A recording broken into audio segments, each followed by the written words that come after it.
ನೋಡಿ, RSS ವಿರುದ್ಧದ ಹೋರಾಟದಲ್ಲಿ ಪ್ರಿಯಾಂಕ್ ಖರ್ಗೆ ಏಕಾಂಗಿಯಾಗ್ಬಿಟ್ಟಿದ್ದಾರೆ. ಸಂಘದ ಚಟುವಟಿಕೆಗಳ ನಿಯಂತ್ರಣ ಪ್ರಯತ್ನಕ್ಕೆ ಹಿನ್ನಡೆ ಆಗಿ ಹೋಗಿದೆ. ಯಾಕೆಂದ್ರೆ ಸಿಎಂ ಮತ್ತೆ ಅಷ್ಟು ಜನ ಸಚಿವರು ಬಿಟ್ರೆ ಇನ್ಯಾರೂ ಕೂಡ ಇದಕ್ಕೆ ಸಪೋರ್ಟ್ ಮಾಡ್ತಾ ಇಲ್ಲ. ಪ್ರಿಯಾಂಕ್ ಖರ್ಗೆಗೆ DCM ಆಗಿರ್ಬೋದು ಅಥವಾ DCM ನ ಬಣದವರಾಗಿರ್ಬೋದು ಯಾರು ಸಪೋರ್ಟ್ ಮಾಡ್ತಾ ಇಲ್ಲ. ಏಕಾಂಗಿಯಾಗಿ ಚಕ್ರವ್ಯೂಹವನ್ನ ಭೇದಿಸೋದಕ್ಕೆ ಹೊರಟಿದ್ದಾರೆ ಪ್ರಿಯಾಂಕ್.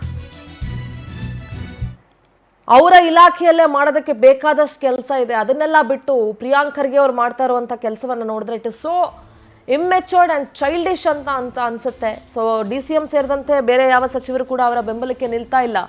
ಏಕಾಂಗಿಯಾಗಿ ಇದರ ಹೋರಾಟಕ್ಕೆ ಇಳಿದಿದ್ದಾರೆ. ಈ ಚಕ್ರವ್ಯೂಹವನ್ನ ಭೇದಿಸೋದಕ್ಕೆ ಇಳಿದಿದ್ದಾರೆ. CM ಸಪೋರ್ಟ್ ಇರ್ಬೋದೇನೋ ಪ್ರಿಯಾಂಕ್ ಖರ್ಗೆಗೆ, ಅಥವಾ ಮತ್ತೊಂದಷ್ಟು ಜನ ಸಚಿವರ ಸಪೋರ್ಟ್ ಇರ್ಬೋದು. ಆದರೆ ಬಹುತೇಕ ಸಚಿವರು ಈ ವಿಚಾರದಲ್ಲಿ ಯಾರು ತುಟಿ ಬಿಚ್ತಾ ಇಲ್ಲ, ಯಾರು ಕೂಡ ಮಾತನಾಡ್ತಾ ಇಲ್ಲ. ಯಾಕೆಂದ್ರೆ ಅಷ್ಟು ಸುಲಭ ಅಲ್ಲ ಸದ್ಯದ ಪರಿಸ್ಥಿತಿಯಲ್ಲಿ ದೇಶದಲ್ಲಿ RSS ಅಥವಾ ಹಿಂದೂಗಳನ್ನ ಎದುರು ಹಾಕೊಂಡು ಸರ್ಕಾರವನ್ನ ನಡೆಸೋದು.